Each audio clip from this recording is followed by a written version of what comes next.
En el Destape 6:05, 2 horas y 55 minutos hasta el momento en el cual concluya el ultimátum de Donald Trump, un conteo que está haciendo buena parte del mundo a esta hora porque lo que está en juego es mucho. Hay que decir, y estas son novedades de último momento, que hace algo así como media hora las autoridades de Pakistán anunciaron que había una propuesta que estaba en manos de los norteamericanos y de los iraníes para un alto del fuego durante 2 semanas, con lo cual la expectativa es que antes de que se llegue a este ultimátum pueda haber algún tipo de acuerdo que permita postergar el desenlace. Lo cierto es que mientras estas negociaciones están en curso, o por lo menos eso es lo que se dice, también es cierto que hay ataques muy fuertes contra infraestructura civil en este momento, tanto por parte de Irán y Estados Unidos, sobre, por ejemplo, plantas de producción de aluminio en Irán, sobre puentes también, como de parte de Irán sobre los aliados de Estados Unidos en la región. Vamos a estar muy atentos durante todo el programa, minuto a minuto, ante las novedades que pueda haber al respecto. Hoy, mientras leía lo que estaba pasando en Medio Oriente y las amenazas, sobre todo de Donald Trump en las últimas horas, me acordaba de la leyenda de Creso. A mí cuando era chico me gustaban mucho los mitos griegos, las leyendas y demás.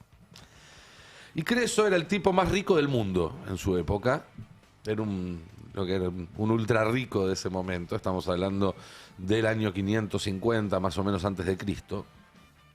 Y era el rey de Lidia, que era un territorio importante en ese momento, un actor importante en el Mediterráneo, en lo que actualmente es la parte oeste de Turquía.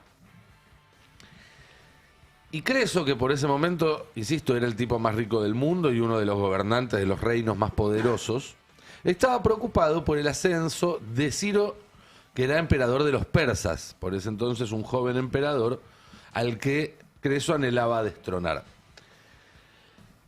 Y como se hacía en esa época, antes de tomar la decisión de ir a la guerra, fue a consultar con el oráculo. No se burlen porque ahora creo que ni siquiera eso. Ahora le preguntan a Claude o a ChatGPT. Y el oráculo, ante la consulta de Creso respecto a si debía o no ir a la guerra, le contestó: si cruzás el río Alis, un gran imperio va a caer. Y Creso lo interpretó como un buen augurio, decidió armar a su ejército, atacar a Ciro, cruzó el río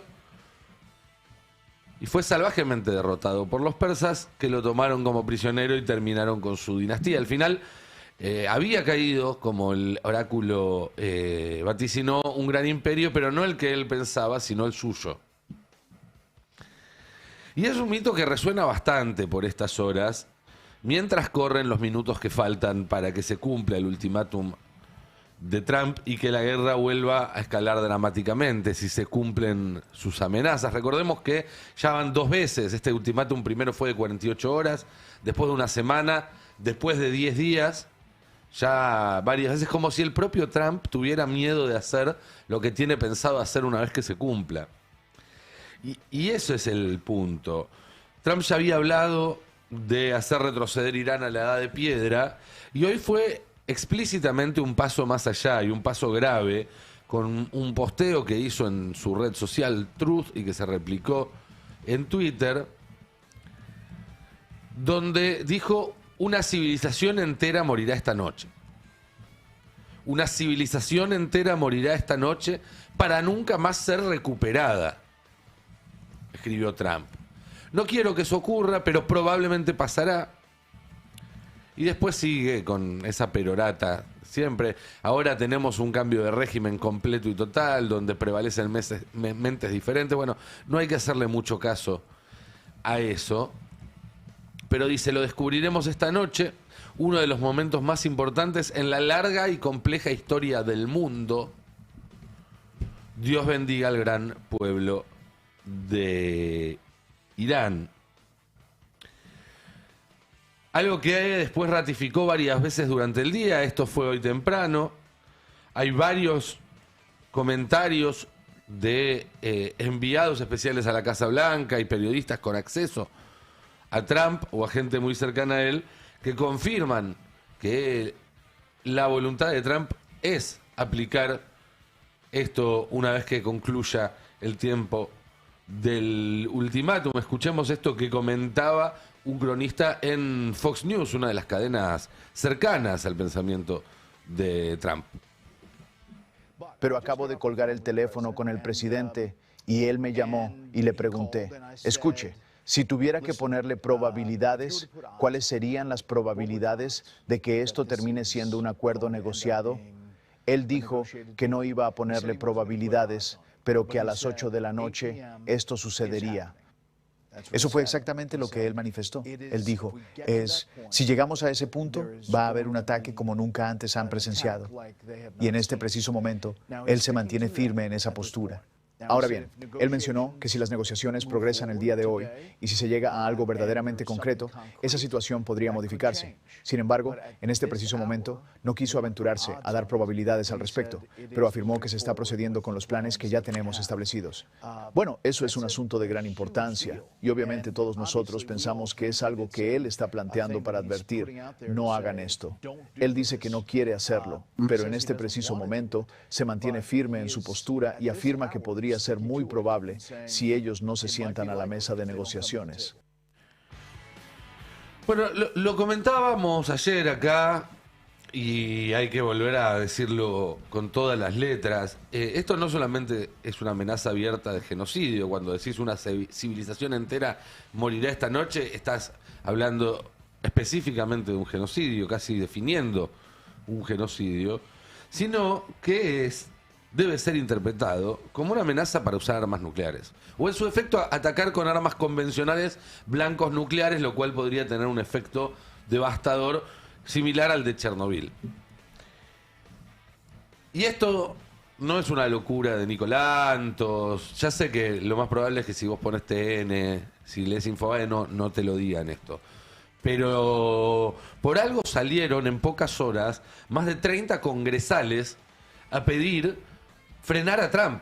Más de 30 diputados, por así decirlo, casi todos opositores, pero algunas voces republicanas y sobre todo algunas voces de sectores que eran muy trumpistas durante la campaña, saliendo a decir hay que parar a este loco.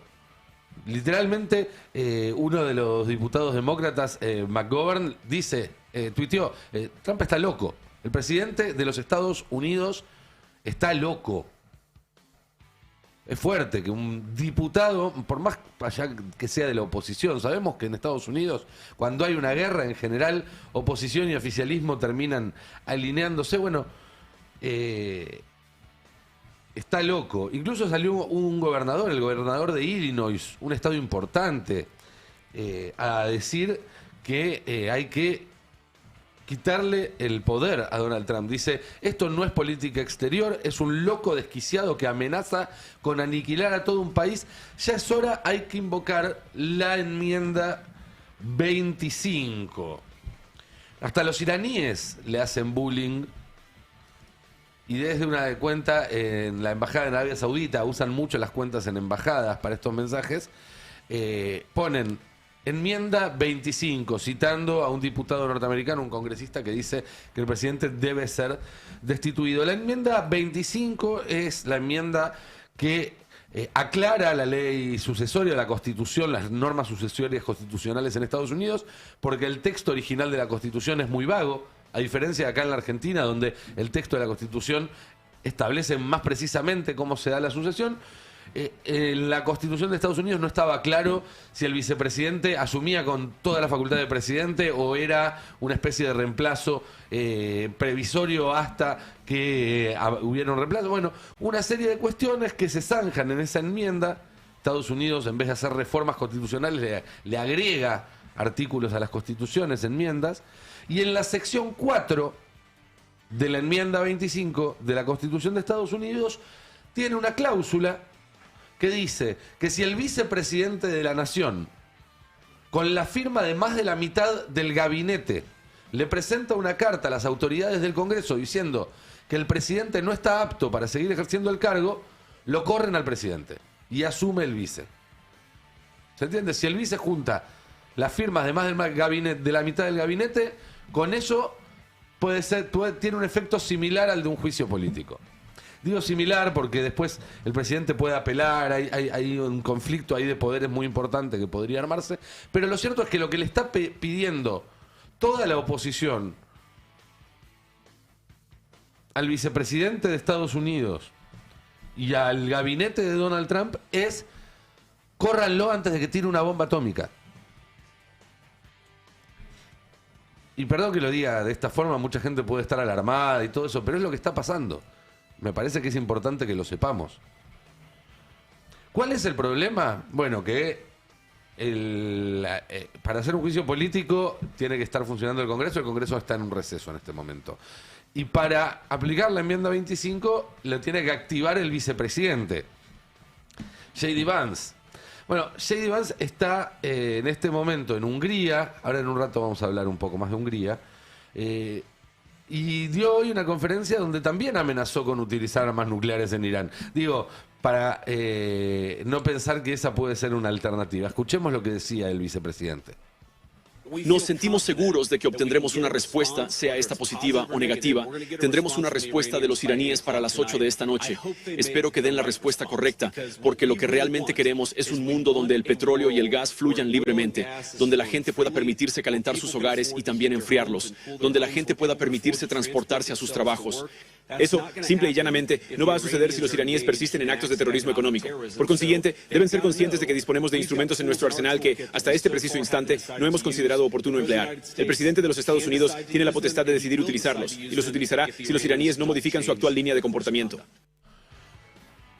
Bueno, por si quedaba alguna duda, tenemos herramientas en nuestra caja de herramientas que todavía no hemos utilizado y el presidente puede decidir utilizarlos en cualquier momento si Irán no cambia su comportamiento.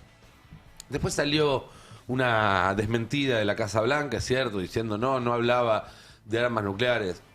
Cuesta creerles, la verdad es que cuesta mucho creerles.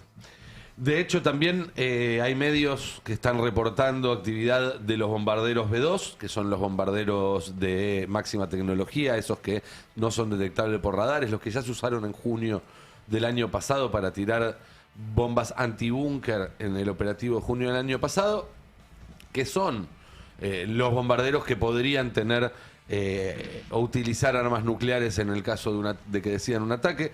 No sé si tenemos ahí la captura del tweet de Insider Wire, que es un medio importante, que muestra una foto de un bombardero B-2 avistado en movimiento. Dicen ubicación retenida por OPSEC, por seguridad operativa. Es decir, si decimos dónde estaban estos aviones, estamos teniendo una brecha de seguridad, podemos tener problemas con el Pentágono.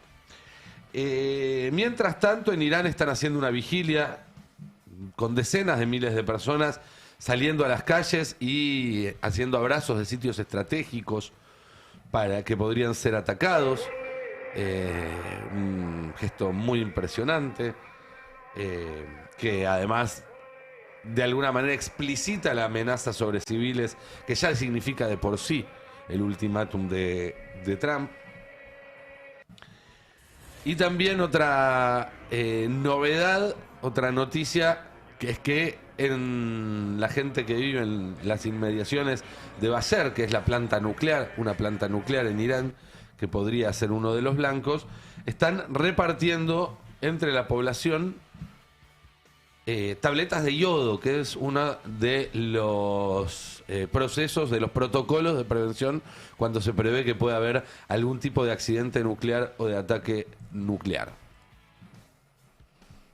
El país de España, como la CNN, están dando cuenta de que ante la posibilidad de emisiones radioactivas derivadas de un eventual ataque a la central nuclear de Bushehr, al sur de Irán, el gobierno iraní empezó a distribuir en forma preventiva entre la población tabletas de yodo para que la población pueda cubrirse ante un posible desastre nuclear. Repetimos, están repartiendo tabletas de yodo a la población ante la posibilidad de un ataque. Bueno, estamos entonces siendo testigos, quizás, de las horas previas a el uso de armas de destrucción masiva, a un genocidio. Eventos a los que nuestro gobierno adhiere alegremente. Y cuando digo alegremente no estoy usando una metáfora, sino describiendo la realidad. Si vemos los mensajes emitidos hoy por la usina gubernamental de trolls en X, gente que sabemos y ya de sobra que tiene un discurso que está modelado desde el interior de la Casa Rosada y que hoy publicaba cosas como esta, por ejemplo. El gordo Dan diciendo se viene el genocidio de Donald, y el trumpista, uno de sus adláteres, diciéndole me preparé toda la vida para defender un genocidio a manos de Donald. Les aclaro, adláteres no es un insulto, porque probablemente si les llega esto no conozcan la palabra, no los estoy insultando.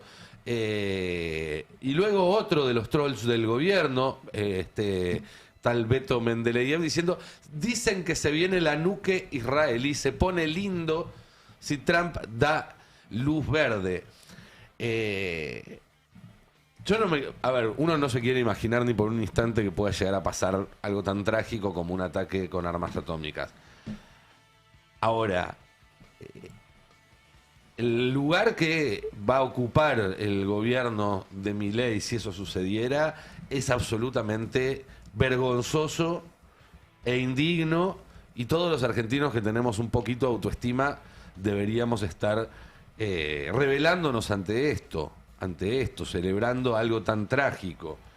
Incluso, digo, si no llegara al extremo del uso de armas de destrucción masiva, incluso si no llegáramos a un extremo tan grande, la guerra está entrando en una nueva secuencia, en una nueva dinámica expansiva que va a tener consecuencias en los precios de la energía, en los precios de los alimentos, en los precios de prácticamente todo.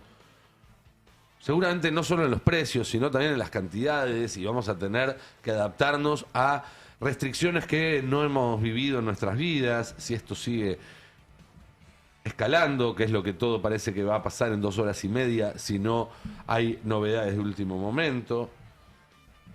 Y las novedades en todo caso serían 2 semanas más de mantener esto como está ahora, que también implica una suba en los costos. Hoy ya el Brent estaba arriba de $140 en el spot, es decir, si vos lo querías físico, el WTI arriba de $115.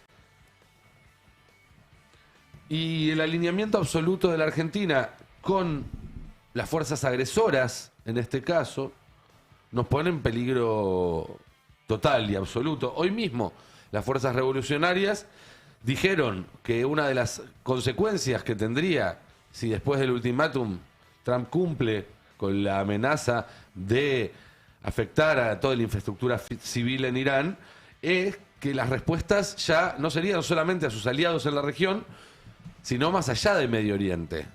Tenemos ahí Al Jazeera, última hora, el cuerpo de la Guardia Revolucionaria Islámica de Irán ha advertido que si Estados Unidos cruza las líneas rojas, la respuesta se extenderá más allá de la región, informe a Reuters.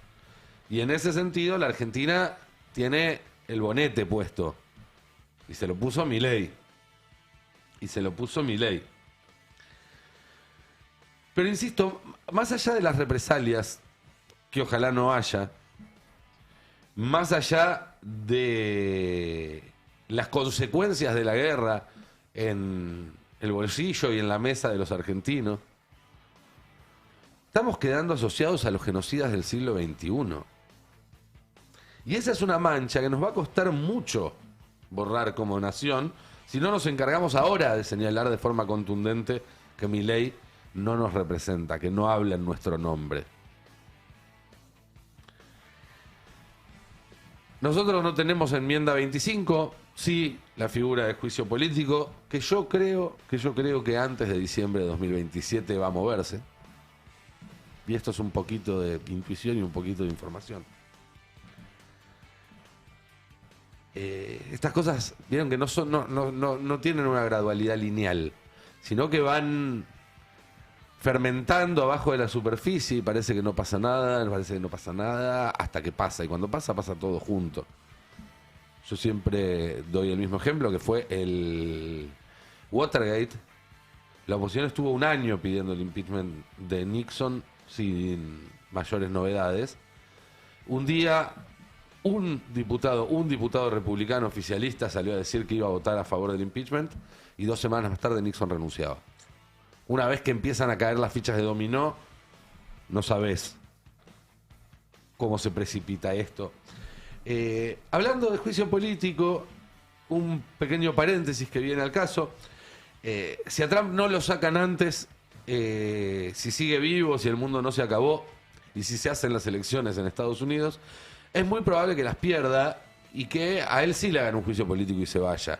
Esto es algo que él mismo había reconocido ya en alguna conferencia hace un tiempo, y a esta hora Polymarket, que es este sitio que mezcla timba con apuestas, pero que se usa para saber más o menos cómo se ven algunas probabilidades, da casi un 70% de chances de que Trump sea destituido antes de que termine su segundo mandato. Esto es, de que pierda las elecciones y luego, sin tener mayoría en el Congreso, sea destituido. Y esto es importante porque Trump, del que estamos discutiendo por estas horas si es capaz o no de apretar el botón para tirar una bomba atómica, digo, para que se entienda de qué estamos hablando, no creo que sea la clase de persona que alegremente dice, uy, perdí la elección y me van a sacar de la Casa Blanca con un juicio político, qué mala suerte, voy a seguir con mi vida. La verdad que no parece, no suena. Teniendo en cuenta sus propios antecedentes, es probable que intente A, suspender, B, desnaturalizar, C, fraguar o D, desconocer la elección. Y en unos días en Hungría, Víctor Orbán, amigo íntimo de Putin, socio de Trump y al que Milei fue a visitar hace poco, digo para los que piensan que es todo blanco y negro, que los rusos, los yanquis, algunas cosas se mezclan a veces, tiene una elección presidencial que tiene todas las de perder. Según todas las encuestas, se va a comer una paliza fuerte. Y me da la sensación de que de alguna manera lo que vamos a ver en estos días y después de las elecciones en Hungría puede ser un poco un boceto o un croquis de lo que podamos ver en noviembre en Estados Unidos, o de lo que incluso, salvando las distancias, se puede llegar a ver en Brasil en la elección presidencial. ¿Sí? De hecho, este fin de ya hubo una denuncia de Orbán de un intento de atentado en un gasoducto en Serbia, supuestamente de grupos vinculados con Ucrania, contra Hungría. Bueno, van a tratar de encontrar la forma de no ceder el poder. Y digo esto, que hay que prestarle mucha atención a lo que pasa en Hungría, porque es de alguna forma un boceto de lo que puede pasar en Estados Unidos, y si en Estados Unidos de alguna forma se comprometen las elecciones de noviembre de este año, podemos ir ya asumiendo que octubre de 2027 en la Argentina va a ser un problema, que no van a ser elecciones normales como hubo desde el 83 hasta acá. Al menos si nadie le pone un freno a este gobierno. Y con eso, para terminar, quiero volver sobre algo que ya hemos charlado muchas veces acá, y que ahora lo podemos ir charlando con la mesa, incluso con Cande ya lo hemos hablado, que es esta idea que yo varias veces comenté, de que Milei es una persona que no sabe negociar, no entiende el concepto de negociación, no le cierra, no fue educado para eso. Él entiende todo desde la imposición. Hay ganadores y perdedores, hay gente que se somete, gente que es sometida. Uno se somete ante los que son más fuertes o los que uno percibe como más fuertes, como hace Milei con Trump, como hace Milei con Elon Musk, como hace Milei con todos estos que admira. Y se somete absolutamente. Nunca vas a ver un ápice de rebeldía en un pusilánime como Milei. No existe esa idea. Si alguien está arriba tuyo, te sometes. Y a los que tenés abajo, los sometes. Después podés repartir algún favor, pero no hay una negociación. Es bueno, vos entregate y yo, el día que me sirva usarte, quizás te uso. Y ese es un diagnóstico, insisto, que acá venimos sosteniendo desde el principio y que ya está bastante extendido. Lo escuché que lo repitieron varias veces. Y si aceptamos ese diagnóstico como cierto, me pregunto, ¿por qué no lo tomamos como insumo para pensarnos como oposición? A lo que voy es, este es un gobierno que agrede, que nos violenta. ¿Por qué? Porque nos percibe, y con cierta razón, como sometidos a él. Y desde esa posición de sometimiento no podemos esperar nada que no sea más sometimiento, más agresión y más violencia. Si queremos pararlo, si queremos parar esta locura, si queremos pararle el carro, bueno, hay que ponerle un freno, hay que someterlo. No va a parar por las buenas. Mientras es cómplice de genocidios, mientras hace de bufón de la corte de otros locos que están amenazando con hacer volar el mundo por los aires, mientras nos empobrece, mientras nos reprime, mientras nos espía, mientras ellos se llenan los bolsillos, mientras entregan al país, si queremos ganarle, tenemos que someterlo. No son las reglas que a mí me gusta jugar, no son las reglas que creo que el pueblo argentino quiere para sí. Son las reglas que puso este gobierno. ¿Cuándo? Bueno, cuando declaró la guerra, pero no la guerra a Irán. La guerra a los jubilados, la guerra a los trabajadores públicos, la guerra a todos los argentinos que no estamos de acuerdo con él, la guerra a los periodistas que hacemos preguntas que les incomodan. Y el Círculo Rojo ya le soltó la mano. Comodoro Pi le está soltando la mano. La gente le está soltando la mano. Papá Donald tiene otros problemas más importantes ahora. La opereta rusa fue una reacción desesperada de un gobierno que ya fracasó y que sabe que todo lo que viene por delante es embajada, es peor para ellos y seguramente muy problemático.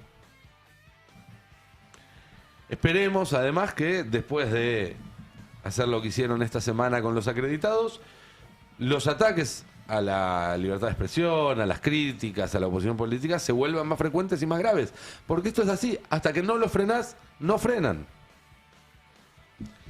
Pero hay que entender que son los zarpazos, peligrosos sí, pero los zarpazos de un pequeño emperador que ya fue derrotado, pero que todavía, como su admirado Trump, no lo saben y tienen intacto el poder de daño.